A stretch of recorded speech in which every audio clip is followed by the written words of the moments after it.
Hi, welcome to the Songwriter Diaries. This is a podcast all about picking the brain of every songwriter that you know. So grab a glass of wine and join us. My name is Megan Ellsworth. My co-host is Caroline Stump. This is the Songwriter Diaries. We're all depressed, so let's write a song about it. Oh my god, hi, it's us. Your favorite podcasters. Your favorites. We are putting that on you. If you're listening to us and we're not your favorites, reevaluate. Yeah, what are you doing with your life? This is the last episode of season 9. Oh my god, I can't believe it. Wild. And we'll be releasing season 10. Yes, there is a season 10. Yay. Sometime in June. Yeah. TBD, but it'll be June sometime. Once we know, you'll know. Exactly. And our last guest is just such a joy. So She's so funny. fun. So inspirational. She is Luna Lovegood in real life. She's Honestly, banned from the UK. She is a true New Yorker. a true New Yorker, born and bred in Manhattan. Crazy. And Wild. a great songwriter. And a great songwriter and a great friend. Great friend. And this is Sarah Gargano. And Caroline, I think you said it wrong. It's Sarah sorry. Gargano. Gargano. Yeah, this will all make sense when you listen to the episode. Just you gotta listen now, or else we sound like crazy Italians. Italians. This is Sarah Gargano. Gargano. Oh, hello. OMG, hi. Hey. And welcome back to the Songwriter Diaries. This is the last episode of season 9. And don't worry, we're coming back with season 10. It has been confirmed. Thank God. But to close this season as our finale guest, we have Sarah Gargano. Gargano. Perfect. That was the perfect pronunciation. I need everyone to know that we've had some computer issues, so this is our second try at recording. So hopefully it's all going smoothly now. But in that break, I asked Sarah how to pronounce her last name, and she said, "I don't really know." So that was funny. I did hear that best. while I was like not being able to hear. Yeah, that was the best response. I was like, okay, I'm just gonna roll with what I said then. Anything works. So can you just start by telling us a little bit about yourself and how you got started in the music industry? That's a good question. I guess I started writing music when I was 15 or 16. I was a big Taylor Swift fan. I still am. And yeah, big fan. So that's definitely what first got me writing. What was your favorite Taylor Swift album? Yes, I need this Wow. information. It still is for Speak Now. nostalgia reasons. Yeah, that's I very hear valid. on Taylor Swift TikTok that she most likely will be, that's the next album she's going to release. Yes. The Things. hints have been I don't dropped. know. I can't keep watching all the conspiracy theories. I know there's so many, and I'm not And then even like that big of a Taylor little. Swift fan. Yeah. But like and I'm her on and Taylor Joe Swift broke TikTok. up. Her and her boyfriend broke up. How do we? Who knows? I But thought they were everyone's engaged or something. Everyone's reporting on it. Even Billboard reported on it. I just never understand like why people care so much. Like I mean, that is true. I obviously also have like an intense parasocial friendship relationship with Taylor, but also like I have no idea what goes on in her personal life. So and like true. I more so just care about what goes on in her music. Yeah, and Yes. if there's a breakup, a great album is coming. Mhm. Like, Yeah. I'm kind of over the lovey-dovey shit. Like, Mhm. engagement would be nice for you personally, But for me as a consumer, I'm kind of into like the I breakup need you to be bangers. heartbroken. Yeah. Yeah, but I'm not wishing that on you, Taylor. Okay, so you started writing music when you were 15, 16. Something like And did you know you wanted to be a songwriter for the rest of your life? Like, what did the rest of your path look like? I did. I think because I was a Taylor Swift fan and she got discovered or whatever when she was like 12, I was like, I need to do that. Like, I'm getting so old. But I really wanted, I always knew and I always loved writing. So I definitely am more focused on lyrics than music usually. But Yeah, I always knew. I love that. I also love that like 15, 16 was like too old.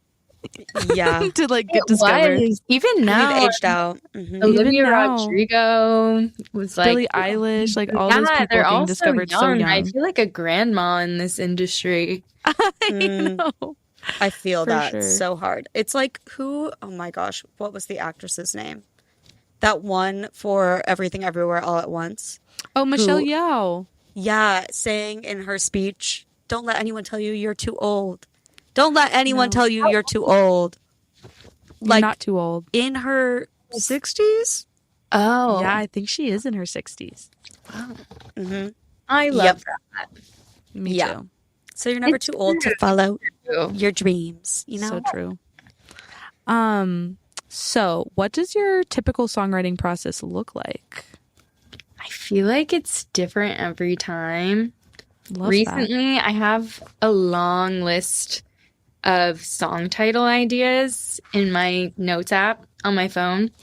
And I refer to that a lot and just try to let that. But I would say most of the time, I'll like have a little idea of something I want to write about, and I'll just strum some chords and see what kind of fits the vibe, and I'll write the lyrics kind of at the same time as figuring out the melody.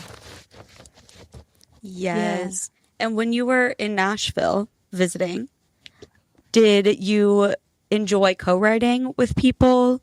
And how did that process go for you? And how was it different from writing solo? I feel like collaborating with other people is almost always bound to have a better product. Like like it's going to be probably less personal. And usually when I write alone, I'll take more artistic freedom and make it more about, I don't know, me than making it a coherent song. Yeah. I don't know. It's also like it gives me ideas for my own songs, working with other people, and it's always fun. Even if you don't get a good song, just gets your music blood flowing. Yes, I know. I forget how important that is. And I've been trying. This is an update for the podcast and for Meg. I haven't told Meg this. I talk to you like every day, so I figure you know everything about me. But I've tried. I'm saying this like I've been doing it for a month. It's been like a week, okay? But I've been trying to write for 30 minutes every day, whether that's songwriting or a journal. And I always set a timer. And without fail, every single time the timer goes off and I'm like, I'm not done. Like, I'm still invested in this. Yeah. And honestly, sometimes I force myself to stop because I'm like, okay, I need to like keep this love affair going and like have something to come back to. But I finished my first song in like a while. A while. Exciting. So, and it obviously needs editing and it's not perfect, but something's done. So that's exciting. So I definitely get the idea of like getting juices flowing. Yeah. It really does help. No matter how cheesy it sounds. It really does. And I know that feeling so well when you're in a block and suddenly you finally get something out, and it's just I feel like whenever I don't write something I like for a while, I think I've just forgotten how to write. Yeah. Yeah. Oh, I my feel that. God, what a mood. I had like one of those existential crises like 2 days ago, being like, Every I don't day. write songs anymore. Literally every day. Also, it's so funny. So Sarah and I co-wrote while she was in town, and we got a little something started. And got a little something raunchy started. And that sounded, if that's taken out of context, that sounds so wrong. Songwriting wise, the song is raunchy. Anyway, we were looking through our notes trying to get inspired. And I'm looking through my notes app and I'm like, these lines are absolute garbage. Like, what era of my life was I in when I wrote this? And I'm just like, no, I'm like scrapping things. So I think I need to get better at staying in the routine, because when I'm just writing one-off lines, they're One bad. of the best things about free writing just in a journal is that you kind of write through the junk. And I feel like I've heard a lot of people say you need to just write, even if you write the same things over and over again, eventually you'll arrive at something better. But for whatever reason, you need to like get through that little maybe not good chunk of writing before you I love that saying, right through the junk. That's like, I want to write that down. That's good. Yeah, wait, me too. Write it. I don't know if I made that Right up. through the junk. Maybe gonna say- I'm gonna add that to my list of song titles. I kind of like that. Oh my God, gosh, add no it. one take it. Copywritten, Okay, patented. We can do a 3-person co-write. We can do a 3-way. A three-way. I was Raunchy. going to say that, and then I was like, wrong wording. Yes. So my next question for you is, do you feel more connected with the term songwriter or artist, and why? Ooh, that's a good question. Thank you. They really are different things. They're very, I think I feel more connected to artists because I feel like songwriting is generally talking more about a formula. I don't know. I'm such a like angsty person, and I'm also into a lot of other types of art. So I feel like I relate to that all around. But I also just like love songwriting as an art. But I do think those are separate things. And I like kind of promoting myself as an artist in combination with also writing the songs. Yeah. Yeah. Would you ever like sing a song someone else wrote for you and perform it? No. I never play covers. Never. I feel like maybe I need to gain more confidence in myself, but I don't think I'm like that good of a singer or an instrumentalist. And I don't know, but I think I'm a good lyricist. I know I'm a good lyricist. And Yes. I always feel confident when I play a song if I'm telling my own story.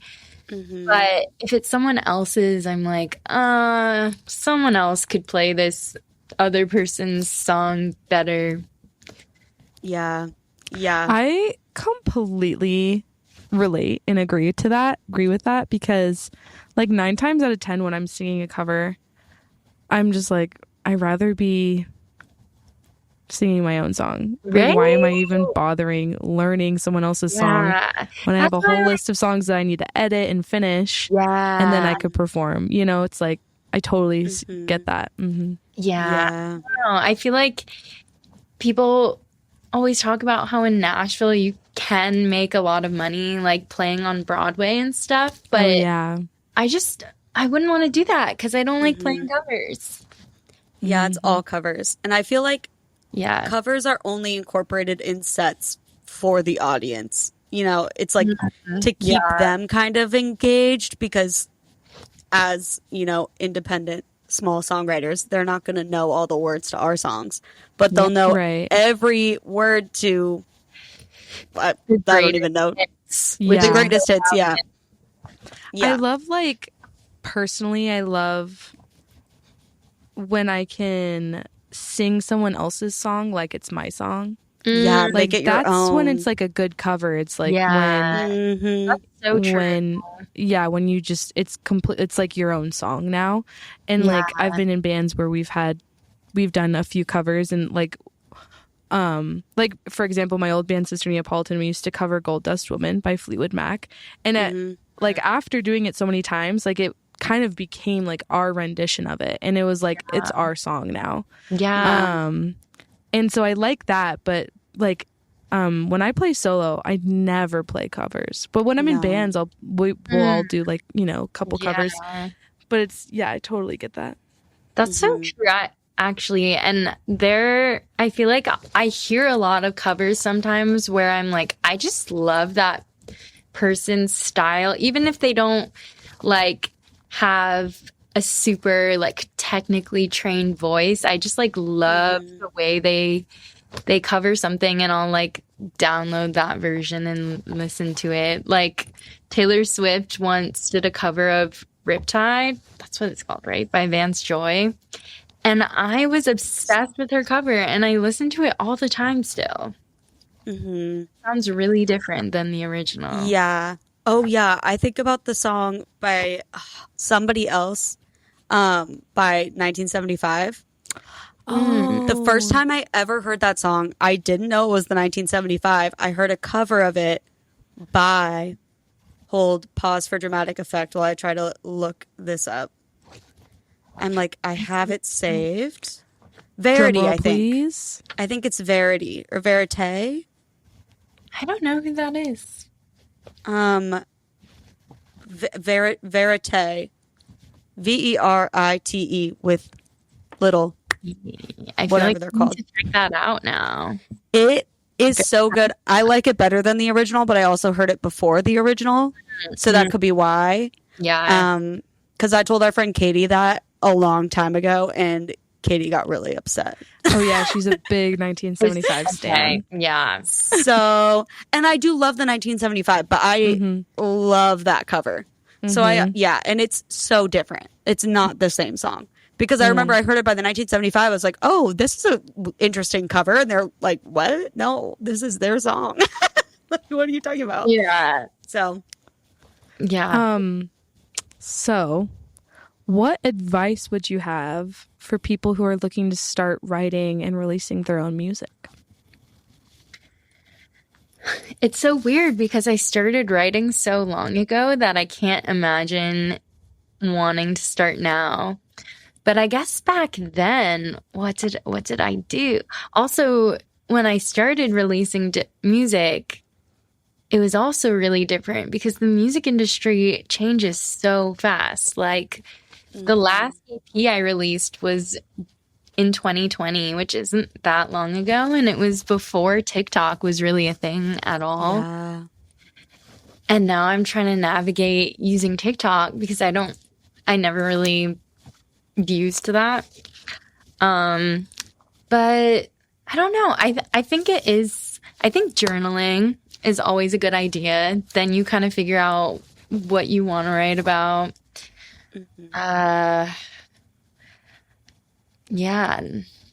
Listening to artists you love and picking out the things you love that they do when they write.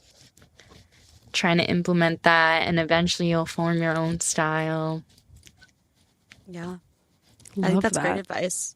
Yeah. Yeah. It's so hard. The scene changes so rapidly Yeah, that it really does. I've like posted a couple TikToks, like random TikToks and a couple songs, but I'm like, I should try to get actually invested in it. And then I'm like, by the time I understand what this app does, it's going to be gone. And then I'm like, So true. it's going to be obsolete. And I see all the creators on my For You page crying about how the app is leaving. And I know. I'm like, okay, is so it actually going to leave though? I don't know. So now I'm like, so now I don't have to waste my time learning that.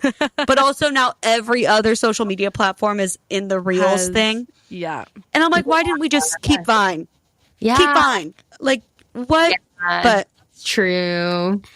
anyway, that's a whole other tangent. But so you live in New York City.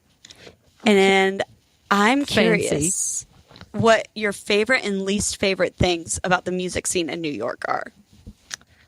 There are a lot of really good and cool musicians. I feel like because I just spent a month in Nashville, I've been comparing it in my head a lot. And I do think there's a lot more opportunity for collaboration in Nashville just because literally everyone there is a songwriter. And yeah, it doesn't feel like people prioritize it in the same way in New York. And I do know a good amount of musicians at this point here. I feel like there are also less. This is maybe more when I was in high school, there were a lot of open mics, but in the past few years, there just haven't really been many. You just do your own shows. And yeah. Are there a lot of good venues for smaller artists? Like There are, but I would say that they don't always have a built-in audience. So a lot of the time it's just you performing for your friends and family, which is so fun and sweet. But I feel like anywhere you play in Nashville, they're just people everywhere wanting to hear music. Yeah, like there are designated listening rooms here. Yeah. That can be harder to book depending, but there, I think for sure the audience is built in. Like there are so many people that will just be visiting Nashville and go to a listening room as part of their. Played like a Bluebird open mic. I just meet so many people and they're all quiet the whole time, which is so cool. That's a lot harder to find in New York, I would say. But I feel like how we were talking about the difference between being an artist and a songwriter earlier, there are probably a lot more people leaning towards the artist side here versus the songwriting side in Nashville. I don't know. I might just be saying things. I haven't spent that much time there. But I do think there are a lot of like cool and very unique individual artists here, which is inspiring. Definitely. That's cool. Yeah. What was it like? This is like a random question, but Yeah. so I grew up in like a tiny town in the middle of nowhere, Oregon, like in the trees, in the woods. I bet it was pretty. It was amazing. So I can't even fathom what it would have been like growing up in Manhattan. Just like shine a little light on that A lot really of quick. people say that, but for me, I can't imagine the way you grew up. It sounds so crazy to me. When I was growing up, I was always so jealous of people who had like big football games and like had to play. I don't know. It's just weird because I feel like every coming of age movie, like high school coming of age movies, are always in the suburbs, and then all the like fun like early 20s 30s movies are in New York City or like LA. But I didn't grow up in the suburbs, and I was always like, that looks so cool. I want that to be my life, which seems so silly now. And like, I do think New York is the best city in the world. But I didn't know that when I was like 7, 10, 13.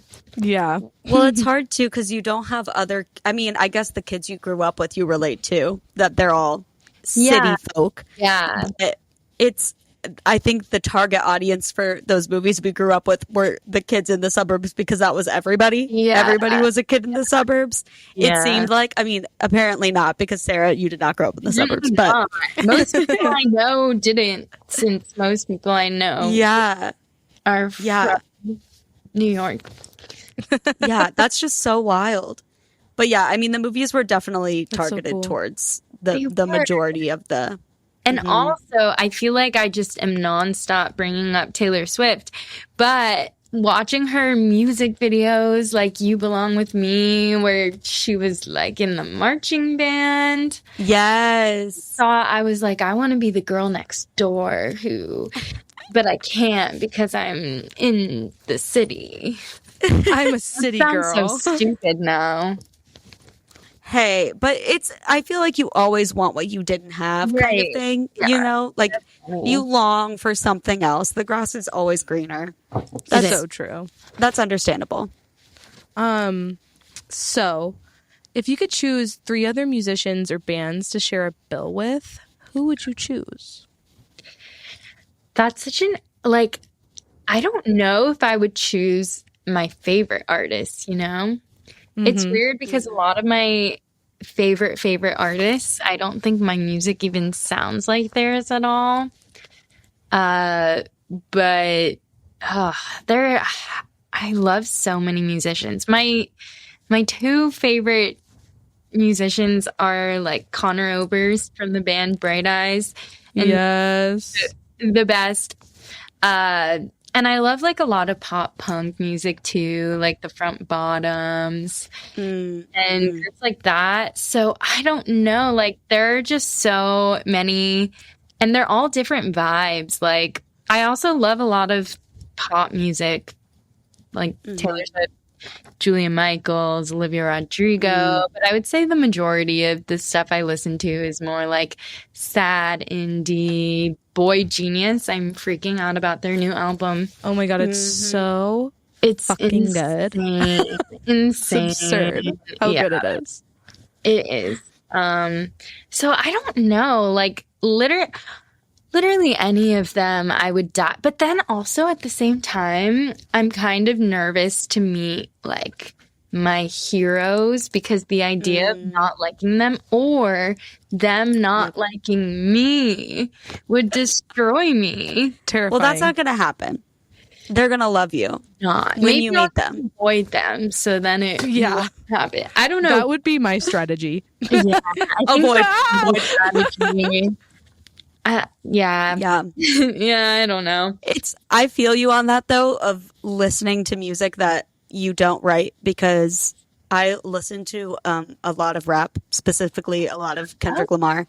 I And- thought the main thing was rapping, Caroline. Yeah, I'm such a rapper. Little Caroline. Little C.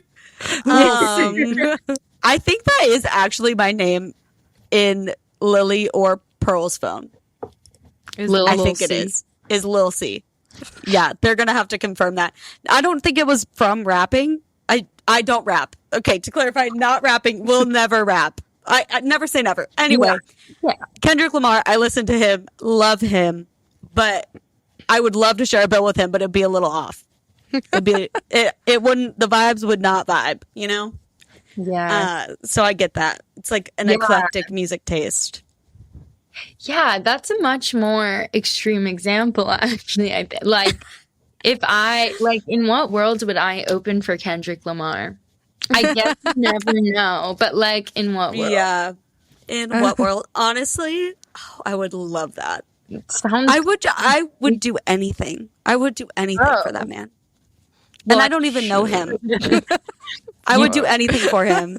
He's married, I think, with 2 beautiful children. Oh, good. I'm pretty sure that could all be false information, but I think, because they're on the cover of his album, I think that's his actual family. Oh, that's cute. Well, That could all be fake news. I'll have to check on that. Fake news. yeah, we're all gonna have to do our Kendrick research later. Yeah. I mean, what do I do in my free time, you know? So what goals do you have for the next 5 years for yourself as a writer, as an artist, as a person? And if you don't have goals, that is okay, because sometimes I feel like I don't really have any goals. I feel that. I think they change. Well, I guess the goal is that you accomplish your goals and then you have new goals. I think my big goal for this year is to open for someone. So when we were just talking about that, maybe not Kendrick Lamar, but someone of higher fame than me. I really want to do that. And I'd love to also, on the just non-artist songwriting side, be in more writers' rooms, maybe get more writing credits. That would be cool. So those are my goals. We'll see. I don't know about, I'm just going to focus on those things and hopefully that won't take 5 years. And then I'll think of new goals and I'll get back to you. I love it. Yes. I think attainable small goals. What are those called? SMART goals. Oh, Smart. Yes. What is it? Smart goals. Specific, measurable, attainable. Oh, I've never I never heard of remember what the this. R stands for. Reasonable, rational, something. And then time, right, is the last one? Mm-hmm. Time. Oh, Like, finish the goal in, like, a certain amount of time or whatever. right. Mm-hmm. Okay, wait, I'm looking it up. Specific, measurable, achievable, not attainable, but the same thing. Yeah. Relevant and time-bound, Relevant, time-bound. which we love those. Also, journaling helps a lot with that. And you've already Love that. suggested. This is inspiring me. You both are inspiring me. I need some more smart very- goals. We're very inspirational. Should we have an episode about our SMART goals, Meg? I think we should. You should. I would absolutely love that. I would need to come up with a couple. I'm really good me at too. preaching things and then not ever doing it. Aren't we all? I'm like, I can give really good advice. Will I take it? Maybe.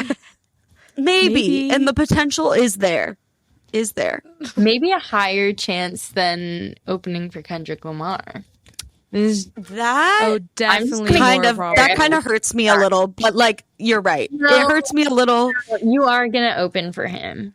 Even if I can just like be the one to clean his shoes or something, like I would just go on tour with him. I would pay him to go on tour with him. I feel like you can make that happen. I feel like I could. Maybe not the shoe goal. cleaning thing. Smart goal. Smart goal.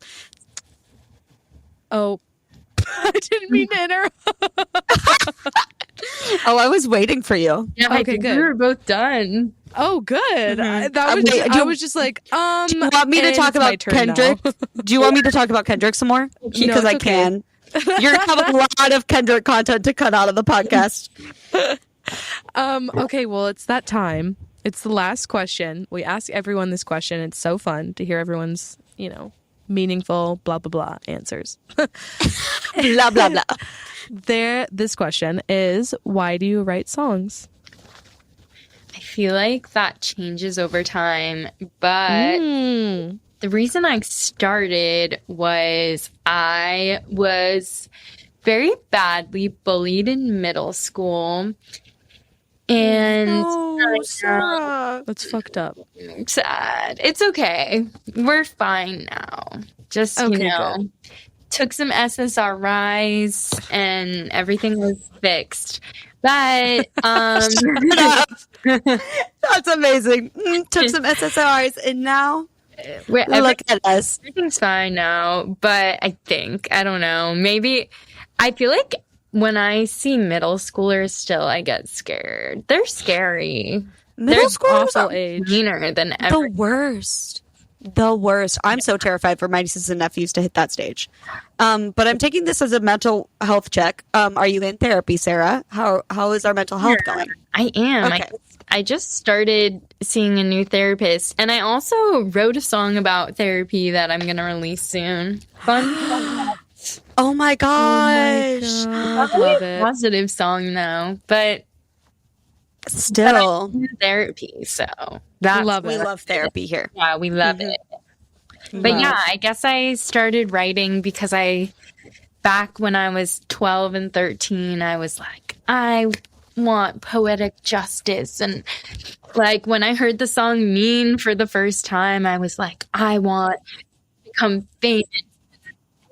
Why do you write songs now? How has it changed? I guess I don't. It's funny because back then I thought that becoming famous would be like what would make me feel good about the kids who bullied me. But now I think being that famous sounds kind of terrible.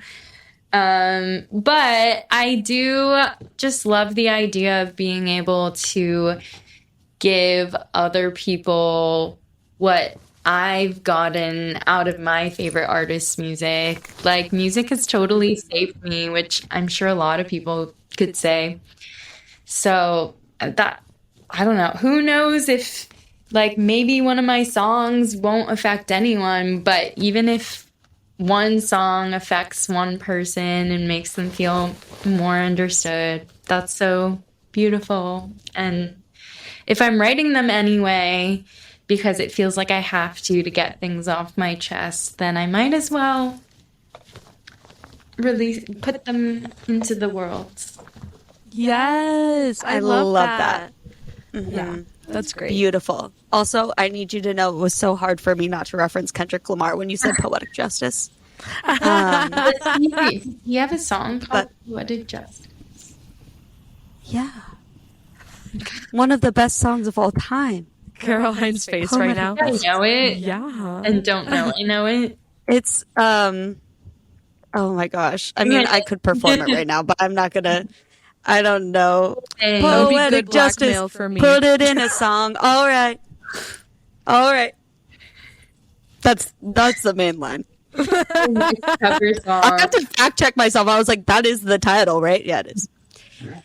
The song that you are sending us out with on this episode of the podcast is London.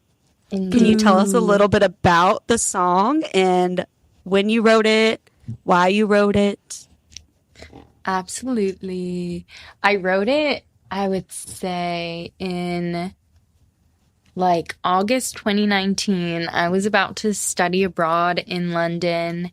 And I was so excited. And I had this weird feeling that I would want to move there. I hadn't even gotten there yet. I was just anticipating how much I would love London. And maybe it was a self-fulfilling prophecy, but I really did love it that much. And yeah, we were talking about how I'm now banned from the UK. But That's so fucked up. still love London, and I knew I would, and I wrote that song about it. So, Oh my god. And to clarify, not for drug smuggling, no. for visa problems in COVID times. Yes. So, This is London by Sarah Gargano.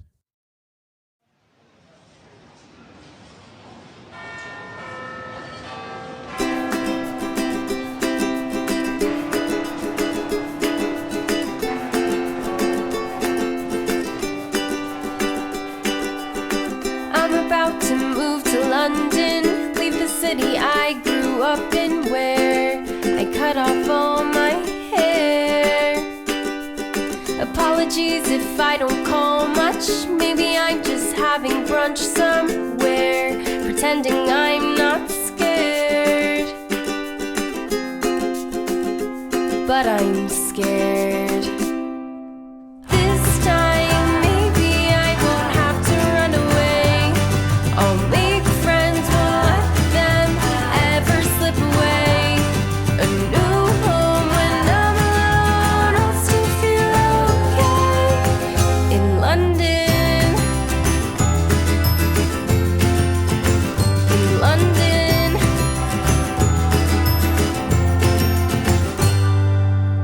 Finally, I'm starting over. Won't have to filter everything I say. My words like clay. Play out at pubs every night. Brush my teeth twice every day.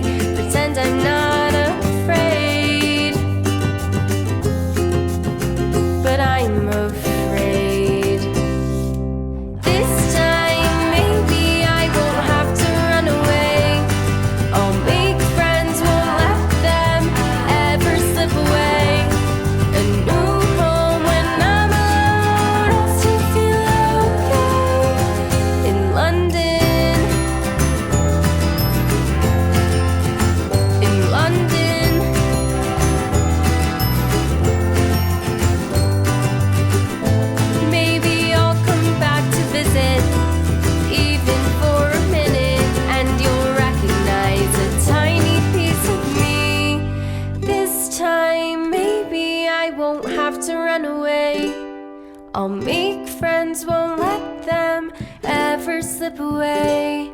A new home